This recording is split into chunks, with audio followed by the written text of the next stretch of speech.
Happy লোহড়ি বন্ধুরা। সারাদিন তো লোহড়ি চলে গেল, তোমাদের কাউকে উইশ করতে পারলাম না, তার জন্য সরি।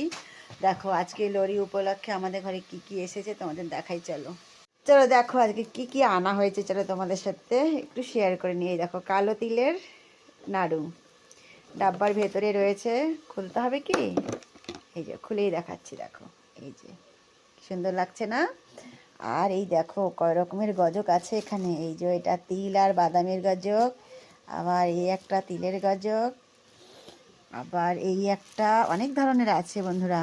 এই দেখো সব আমি এখন একটু রাত হয়ে গেছে, আমি আর যে প্লেটে বের করে করে তোমাদের সাথে শেয়ার করবো সেটা আর পারছি না। এই যে একটা তিলের নাড়ু এটা, আর আছে একটু বাদাম ভাজা। তো এইবারের লোহড়ির এই আমাদের মার্কেটিং হলো। তো কেমন হয়েছে তোমরা একটু বলবে। টাটা, বাই বাই, শুভরাত্রি, সবাই ভালো থেকো। লোহড়ি সবার ভালো গেছে বুঝতে পারছি, আর আমাদেরও গেছে মোটামুটি। সারাদিন শেয়ার করতে পারলাম না, তাই এইমাত্র সব জিনিসগুলো নিয়ে আসলো, তাই তোমাদের সাথে শেয়ার করলাম। ধন্যবাদ।